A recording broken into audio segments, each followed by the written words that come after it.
Assalamualaikum warahmatullahi wabarakatuh. Waalaikumsalam warahmatullahi wabarakatuh. Apa kabarnya Bapak Ibu semua pagi ini? Baik, Alhamdulillah Bu. Bu, baik. Alhamdulillah, semoga sehat ya, tetap semangat di hari kelima ini. Bapak Ibu, pada kesempatan kali ini kita akan melanjutkan untuk kegiatan sinkronus kita terkait dengan tugas-tugas yang kemarin sudah Bapak Ibu kerjakan, ya, yaitu menyusun alur ujian pembelajaran dan modul ajar. Nah, sebelum kita mulai, ini saya cek dulu ya Bapak Ibu ya, kira-kira sudah hadir semua atau belum? Ada Pak Hadi, ada Bu Dewi, ada Bu Fitri, alhamdulillah sudah hadir semua ya Bapak Ibu ya. Jadi kita mulai saja. Sebelumnya saya minta ini salah satu dari Bapak Ibu untuk menyampaikan refleksinya. Bagaimana? Kemarin tantangannya apa yang Bapak Ibu rasakan ketika menyusun modul ajar? Nah, silakan Bapak Ibu. Mungkin bisa dimulai Bu Fitri atau Bu Dewi atau mungkin Pak Hadi, silahkan.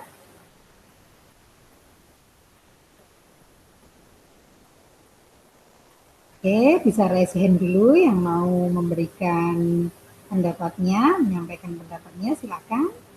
Jangan lupa videonya di-on-kan ya, Bapak Ibu ya.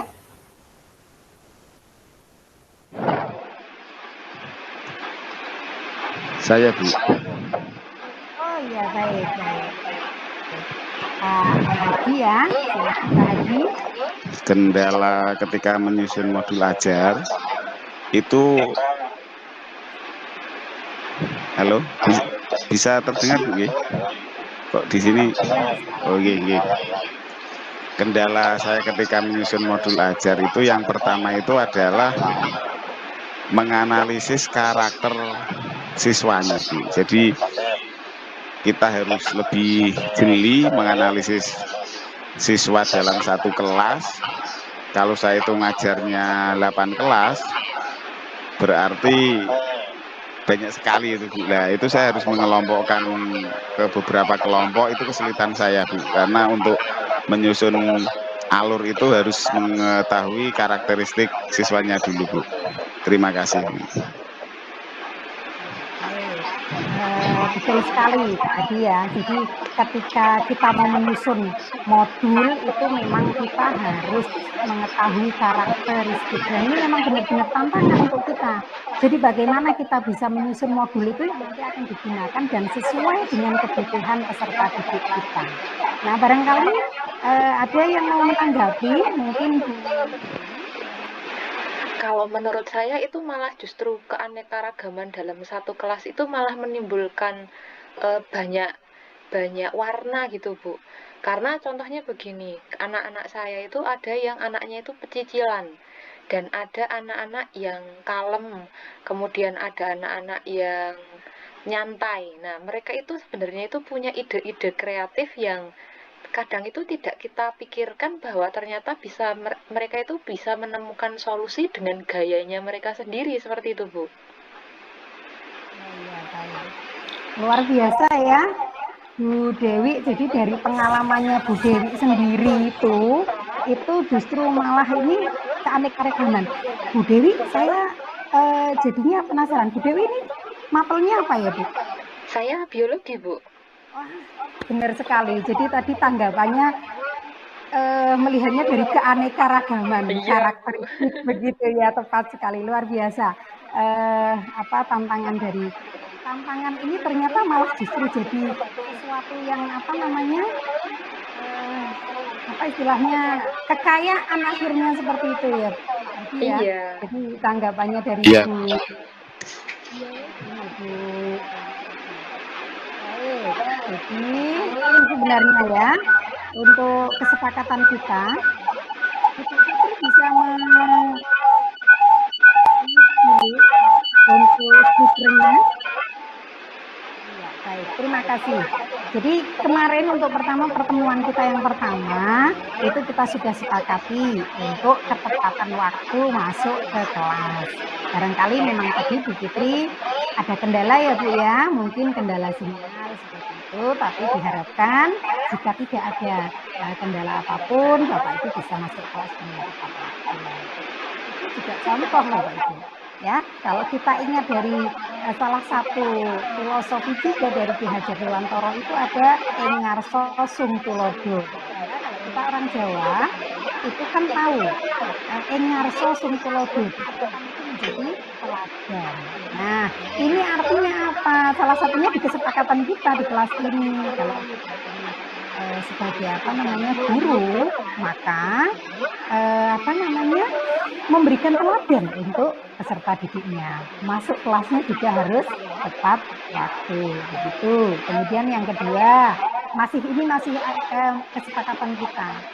Bapak Ibu nanti ini sudah dijalankan bagus sekali. Bapak Ibu ketika mau bertanya atau saya minta untuk menyampaikan pendapat, mohon untuk raise hand, kemudian saya silakan dan Bapak Ibu silakan untuk menyampaikan pendapatnya. Yang lain sudah mendengarkan siap mendengarkan pendapat dari peserta yang lain. Nah, ini sudah bagus sekali, luar biasa. Kemudian untuk tugas-tugas Bapak Ibu juga saya lihat dari hari ke hari progresnya semakin bagus nih Bapak Ibu. Jadi kemarin itu Bapak Ibu mengirimkan tugasnya nanti gitu ya. Ini ternyata hari ke 5 ini Bapak Ibu sudah mulai progresnya sudah semakin bagus, luar biasa. Tepuk tangan untuk kita semua Bapak Ibu. Ya, baik. Ini sudah komplit kelasnya. Jadi tadi saya sudah tahu refleksinya atau kendala-kendala atau tantangan yang dihadapi oleh itu ketika menyusun hari ini untuk kegiatan sinkron ini akan coba paparkan dari ulas kembali dari materi yang ada di modul yang sudah Bapak Ibu pelajari. Saya coba share screen dulu ya Bapak Ibu.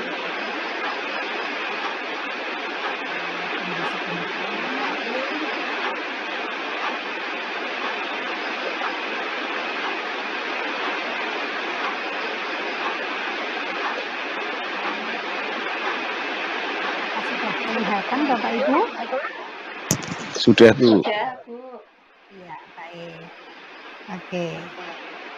Yang pertama Bapak Ibu, saat ini kita akan membahas tentang konsep modul ajar.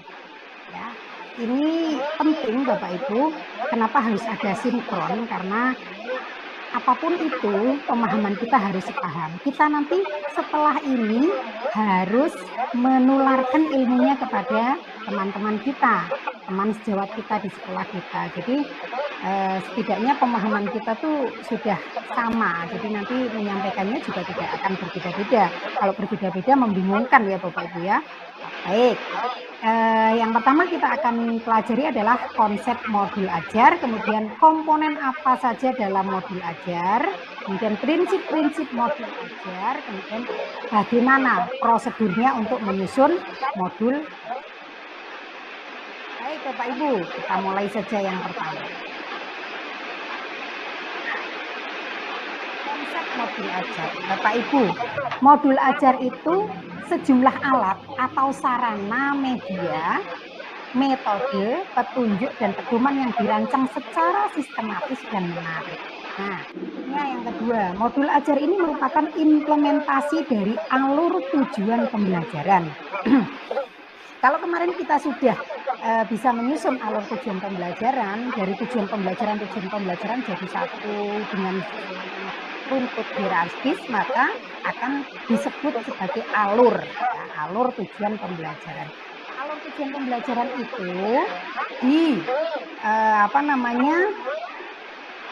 tidak boleh lepas dari capaian pembelajaran. Nah, Bapak Ibu kan sudah mempelajari capaian pembelajaran ini di pertemuan sebelumnya juga, di mana capaian pembelajaran ini juga dengan menggunakan sasaran profil pelajar Pancasila. Beberapa kali kita harus selalu ingat apa itu profil pelajar Pancasila, seperti itu ya, sudah di luar kepala karena sudah sejak pertemuan pertama sudah dibahas.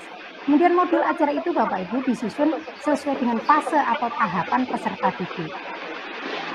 Fasenya yang kita pelajari dari struktur kurikulum yang kita sudah pelajari juga di pertemuan sebelumnya, itu ada fase mulai, kalau kita SMA itu mulai fase E itu untuk kelas 10, fase F itu untuk kelas 11 dan 12. Begitu. Nah, kita akan menyesuaikan nanti. Untuk pertama kali pada tahun ini akan diberlakukan untuk fase E. Tapi fase F pun kita tetap harus tahu karena itu adalah kelanjutan dari fase E. Kemudian yang berikutnya masih konsep modul ajar. Guru itu perlu memahami konsep mengenai modul ajar agar pembelajaran menarik dan bermakna. Tadi Bapak Ibu saya sudah sampaikan, kita harus membuat sedemikian rupa menarik dan bermakna. Berikutnya komponen modul ajar. Bapak Ibu bisa lihat kembali untuk tugasnya yang kemarin. Apakah modul ajar yang Bapak Ibu sudah susun itu sudah sesuai atau memenuhi komponen dari modul ajar? Nah, kita lihat di sini. Ada berapa komponennya untuk modul ajar? Ada berapa Bapak Ibu? Bisa diaktifkan mikrofonnya. Komponen modul ajar ada berapa? Bu Dewi, raise hand. Silahkan Bu Dewi. Ada 3 Bu. Iya, apa saja Bu Dewi? Informasi umum, komponen inti, dan lampiran. Oke, betul sekali. Tepuk tangan untuk Bu Dewi. Iya. Baik, Bapak Ibu. Kalau komponennya sudah rotok istilahnya dulu. Luar kepala, ini bahasa Jawanya lotok. Bu Fitri mungkin tidak tahu ya, lotok itu apa. Ini ada 3 komponen modul ajarnya, yaitu informasi umum, komponen inti, dan lampiran. Dari modul yang kita buat harus memenuhi ini. Untuk informasi umum itu seperti biasa Bapak Ibu, isinya adalah identitas sekolah, kompetensi awal, kemudian profil pelajar Pancasila yang akan kita gunakan atau sesuai dengan modul ajar kita, kemudian sarana dan prasarana, target peserta didik, dan model pembelajaran yang digunakan. Identitas sekolah seperti biasa Bapak Ibu, ya, ada nama sekolah, kemudian nama satuan pendidikan begitu ya. Kemudian kita gunakan fase E misalnya, dimulai dari fase E, kemudian istilahnya ada alokasi waktu, kemudian ada apalagi Bapak Ibu untuk identitas sekolah? Iya Pak Hadi. Iya boleh Pak Hadi, silahkan. Nama instansinya belum kelihatannya. Nama instansi, guru penyusun mungkin bisa. Iya betul. Betul. Jadi selain dari fase juga instansinya tadi ya Pak ya sudah disebutkan nama satuan pendidikannya begitu, misalnya seperti itu. Kemudian kalau kita itu IPA berarti kan IPA terpadunya apa? Mungkin bisa disebutkan di situ IPA terpadu misalnya biologi atau fisika. Seperti itu. Berikutnya ada kompetensi awal. Kompetensi awal ini adalah kemampuan awal yang harus dimiliki. Kalau zaman dulu kita istilahkan prasyarat, Bapak Ibu. Kompetensi awal itu prasyarat. Bapak Ibu nanti bisa melihat dari fase sebelumnya. Kalau kita di fase E berarti Bapak Ibu bisa melihat di fase D misalnya. Apa sih kompetensi yang dikuasai oleh peserta didik setelah mempelajari fase D itu? Nah, itu bisa menjadi yang terkait erat dengan modul yang akan kita susun itu kompetensi awal. Kemudian profil pelajar Pancasila. Bapak Ibu ada 6 profil pelajar Pancasila. Ini pilih Bapak Ibu. Pilih yang mana kira-kira yang sesuai dengan modul yang akan Bapak Ibu buat ya, yang akan Bapak Ibu susun. Misalnya ini sesuai dengan profil yang bernalar kritis karena mereka harus diskusi, harus menganalisis, ya silakan dicantumkan di sini. Kemudian Kemudian sarana prasarana apa saja yang digunakan di situ, yang diperlukan harus jelas. Kemudian target peserta didik, Bapak Ibu. Tadi target peserta didik itu ada kaitannya dengan komentarnya Bu Dewi tadi ya. Jadi di sekolahnya Bu Dewi itu yang beraneka ragam, ya keanekaragaman hayati. Jadi gitu ya kalau secara biologi itu apa namanya menjadi ada target ini. Jadi ada yang reguler. Kalau di sekolah tempat saya alhamdulillah reguler, jadi sama semuanya. Insya Allah seperti itu. Jadi tidak ada yang cukup signifikan di atas rata-rata atau di bawah atau ada yang inklusi, itu alhamdulillah nggak ada. Tapi boleh jadi Bapak Ibu di sekolahnya menyesuaikan karena memang modul ajar dan perangkat ajar dan lain sebagainya termasuk kurikulumnya itu harus disesuaikan dengan kondisi sekolah masing-masing.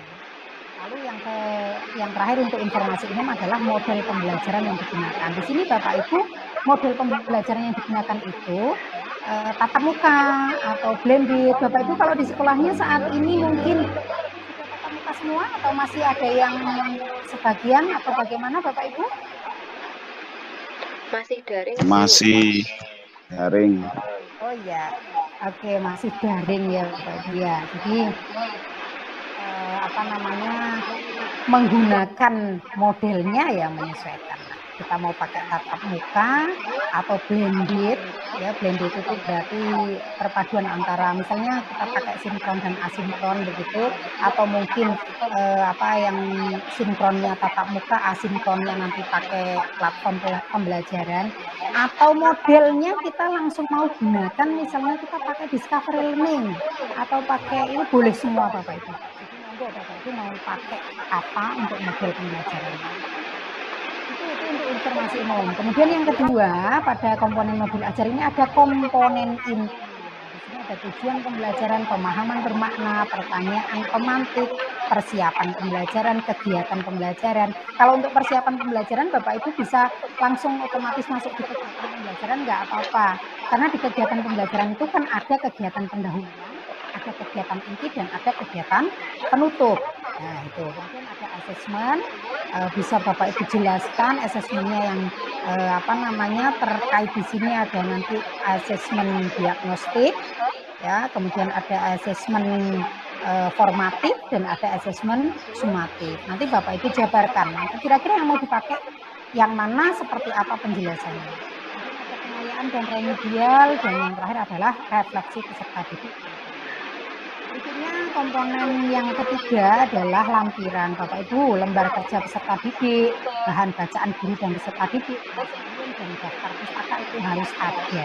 Jadi apa namanya modul yang kita susun itu komponen ini harus lengkap. Nah Bapak Ibu kemarin kan sudah direfleksi oleh sudah direview oleh temannya ya Bapak Ibu ya.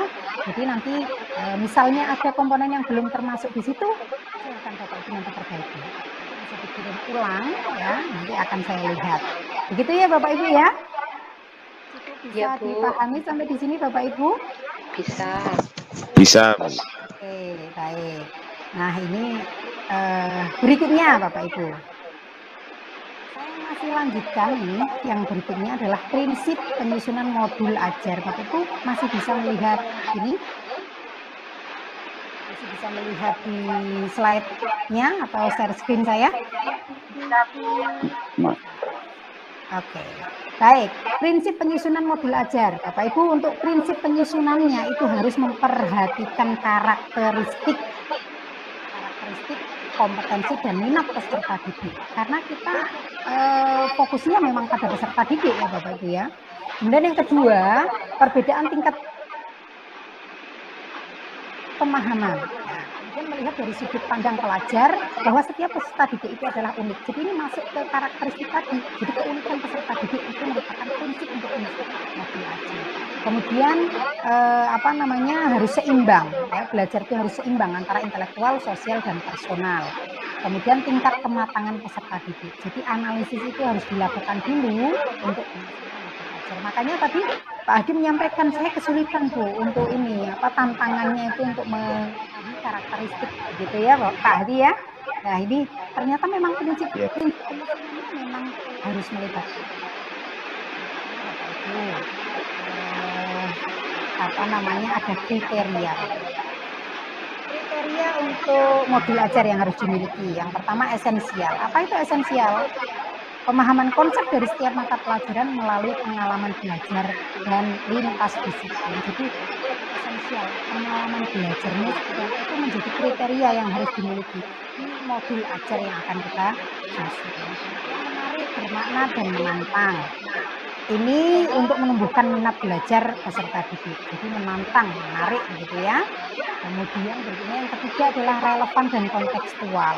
Kontekstual sesuai dengan kehidupan sehari-hari yang dialami oleh peserta didik, sesuai dengan tempat tinggalnya, waktu, pengetahuan, pengalaman, dan lain sebagainya yang dimiliki oleh peserta didik. Kemudian berkesinambungan, yaitu keterkaitan antara alur kegiatan pembelajaran sesuai dengan fase belajar peserta didik. Demikian Bapak Ibu untuk materi modul ajar. Sampai di sini Bapak Ibu. Adakah yang istilahnya jadi gimana refleksinya Bapak Ibu? Gimana dengan tugas kemarin? Ternyata tugas saya ya ternyata seperti ini. Nah, apakah ada pemahaman yang lebih baik untuk kita bahas tentang modul ajar ini Bapak Ibu? Silahkan bisa memberikan tanggapannya.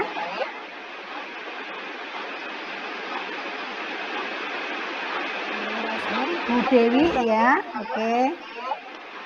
Iya Bu, terima kasih waktunya. Jadi kemarin di LMS itu saya sudah mengirim yang modul ajar saya itu sepertinya saya nggak tahu benar atau salah. Jadi saya itu membuatnya malah satu modul ajar untuk satu pertemuan, atau dengan kata lain satu pertemuan itu satu tujuan pembelajaran. Nah, yang betul itu seperti apa ya Bu? Seperti itu. Iya, baik Bu Dewi. Ini sekaligus untuk kita tarik kesimpulan ya Bapak Ibu, karena ini sudah siang. Ini tadi kita waktunya ini ya Bapak Ibu ya, diskusinya cukup bagus karena Bapak Ibu menyampaikan pengalaman-pengalamannya. Nah, nanti saya lanjutkan aja untuk tugas Bapak Ibu bisa melihat untuk tugas pembelajaran yang asinkronnya untuk kita bahas pada pertemuan selanjutnya. Nah, dari Bu Dewi yang Ibu sampaikan, Bu, ini berdasarkan kesepakatan ya Bapak Ibu, bahwa satu modul ajar itu satu tujuan pembelajaran. Nah, tetapi untuk berapa kali pertemuannya itu Bapak Ibu bisa menyesuaikan. Jadi misalnya kan yang tahu karakteristiknya Bapak Ibu ini. Jadi materinya Bapak Ibu untuk ruang lingkup materi tertentu itu kira-kira butuh berapa pertemuan itu Bapak Ibu yang tahu. Ya, tetapi usahakan untuk satu modul ajar adalah satu tujuan pembelajaran. Namun KKO-nya diturunkan dari capaian pembelajaran, ya, pada tujuan pembelajaran maksud saya, diturunkan dari capaian pembelajaran dan melihat dari elemen pemahaman sainnya. Nah, itu harus sinkron istilahnya seperti itu. Ini yang bisa diukur gitu ya Bu Dewi ya. Jadi boleh beberapa pertemuan.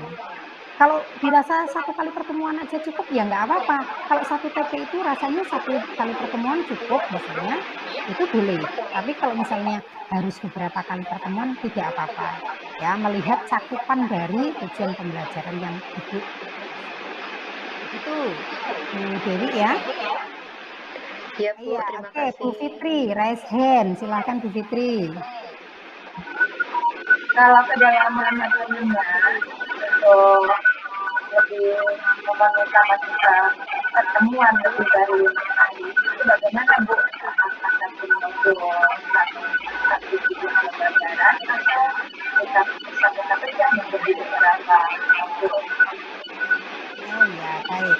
Ini untuk kedalaman materi ya Bu. Jadi kedalaman materi itu kita kan tetap harus melihat dari ruang lingkup materi yang akan kita bahas. Ya, jadi misalnya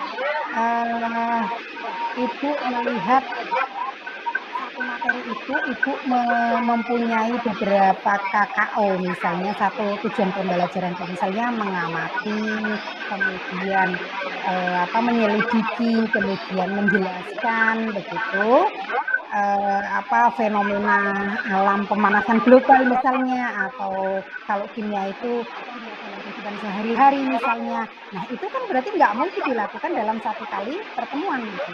Jadi bisa nanti untuk pertemuan pertamanya Ibu susun diminta mengamati, kemudian mengelompokkan misalnya, atau istilahnya mengklasifikasi begitu ya. Itu yang pertemuan pertama. Kemudian nanti pertemuan keduanya Ibu bisa mulai penyelidikan ilmiahnya. Nah, semacam itu Ibu. Kalau misalnya perlu yang praktik ya, dan nanti kan pasti ada pertemuan yang berikutnya. Tapi ini semua itu tercover dalam satu tujuan pembelajaran yang Ibu turunkan dari CP maupun dengan melihat elemen pemahaman konsepnya. Oke, seperti itu Bu Fitri. Bisa dipahami Bu? Barangkali dari Pak Hadi atau Bu Dewi bisa memberikan pendapatnya.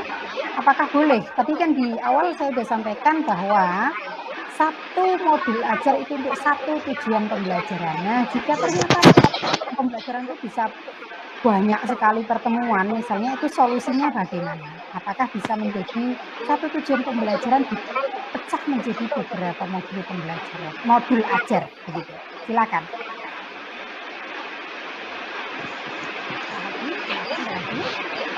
Ya, terima kasih Bu. Menurut saya, untuk apakah satu tujuan pembelajaran bisa dipecah jadi beberapa modul gitu ya Bu ya? Biar saya tidak salah mengartikan, berarti satu tujuan pembelajaran jadi beberapa modul. Menurut saya diperbolehkan, dengan catatan memang tujuan pembelajaran tersebut tidak tercapai menggunakan satu modul. Tapi selama masih bisa dicapai dalam satu tujuan pembelajaran, sebaiknya jangan, karena nanti akan membuat alur tujuan pembelajaran itu nanti tetap runtuh, tapi mungkin membutuhkan waktu yang lebih lama, karena kan nanti dari tujuan pembelajaran tersebut akan di breakdown ke jumlah jam pelajaran. Kalau di mapel saya, mapel biologi, itu saya untuk mengatasi tujuan itu saya lihat kontennya dulu atau materi. Jadi misalkan keanekaragaman hayati, ya. Kemudian setelah saya lihat kontennya, saya lihat KKO di capaian pembelajaran. Kalau KKO-nya di biologi itu hampir sama dengan punyanya Bu Fitri mungkin ya. Bu Fitri mapelnya juga biologi sama berarti Bu. Itu ya. Di sana ada misalkan peserta didik memiliki kemampuan memecahkan masalah terhadap isu-isu global, kurang lebihnya seperti itu. Nah, di sana isu global apa? Itu sebaiknya dijadikan satu tujuan pembelajaran. Apakah isu global pemanasan, apakah isu globalnya itu pandemi. Nah, kira-kira menurut kita itu bisa dicapai dalam satu pembelajaran? Tidak, karena tujuan itu sebenarnya kan menurut saya kan lebih baik itu jadi satu pembelajaran, satu modul. Cuma di modulnya itu yang jumlah jamnya yang diperbanyak, karena kan tujuan itu hanya bahasanya breakdown dari capaian pembelajaran. Jadi itu Bu jawaban saya yang panjang kemana-mana itu. Jadi menurut saya sebaiknya jadi satu tujuan pembelajaran itu jadi satu modul, cuma kita menggunakan modul itu lebih dari misalkan 4 jam pelajaran, breakdownnya di jumlah jamnya. Jadi satu modul tapi jumlah jamnya yang diperbanyak, karena yang menentukan jumlah jamnya itu kita. Terima kasih. Betul, tepuk tangan untuk Pak Hadi. Ya, Luar biasa, terima kasih Pak Hadi. Nah, ini yang dimaksud Bapak Ibu, pembelajaran yang memerdekakan. Jadi tidak ada istilahnya kita tuh harus pinter-pinter karena kita menyusun sendiri tadi dari waktunya itu ya, kemudian dari kontennya, benar sekali. Jadi kita kan yang tahu ruang lingkupnya itu seperti apa kan kita di Mapol ya. Kemudian kontennya isinya apa? Betul sekali kalau tadi misalnya dari pemanasan kemudian dari yang lain lah misalnya seperti itu bisa di di kontrol apa yang namanya kontrol pisahkan gitu. Itu juga salah satu trik agar dalam satu modul itu tidak banyak sekali dalam satu tujuan pembelajaran tidak siasatnya bisa disiasati dengan waktu yang kita gunakan berapa kali pertemuan misalnya seperti itu. Yang kedua, breakdown dari tujuan pembelajaran tadi dilihat dari kontennya. Kontennya kira-kira bisa nggak dibuat jadi beberapa tujuan pembelajaran sehingga akhirnya tetap dalam satu tujuan pembelajaran nanti diupayakan menjadi satu modul saja. Begitu kurang lebih Bu Fitri ya. Jelas ya. Iya. Baik, Bapak Ibu, terima kasih sekali. Ini masih semangat sekali, padahal sudah siang dan kita sudah melonjak waktunya ini, Bapak Ibu. Terima kasih atas perhatiannya. Partisipasi aktif dari Bapak Ibu luar biasa. Jadi ini nanti masuk dalam penilaian saya. Dan kemudian Bapak Ibu untuk tugasnya yang tadi misalnya untuk modul karena sudah ada pemahaman yang baru, maka Bapak Ibu bisa memperbaiki atau dikirim ulang boleh ya Bapak Ibu ya, dikirim ulang karena yang kemarin sudah saya lihat. Kemudian untuk contoh kemarin yang saya lihat ada beberapa contoh yang sudah cukup bagus, nanti bisa saya kirim ke WA untuk Bapak Ibu. Ya Bapak Ibu ya, bisa untuk Bapak Ibu pelajari sebagai referensi. Nah, bahan diskusi dan sebagainya bisa lanjut di grup WA. Begitu Bapak Ibu, sebelum saya akhiri,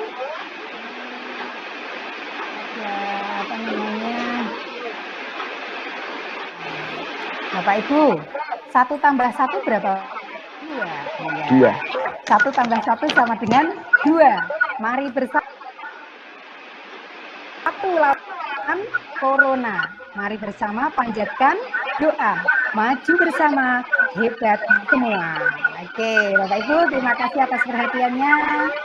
Mohon maaf apabila apa yang kurang berkenan di hati. Sebelum kita akhiri, mungkin Pak Hadi bisa memimpin untuk berdoa dulu. Ya, semoga apa yang kita pelajari hari ini bermanfaat. Silakan Pak Hadi. Ya, terima kasih. Marilah kita mengucapkan hamdalah karena sudah diberi kelancaran dalam pembelajaran pada siang hari ini. Mari kita membaca hamdalah. Alhamdulillahirabbil alamin. Terima kasih sekali lagi. Selamat melanjutkan aktivitas. Semoga sehat semuanya. Assalamualaikum warahmatullahi wabarakatuh. Waalaikumsalam warahmatullahi wabarakatuh.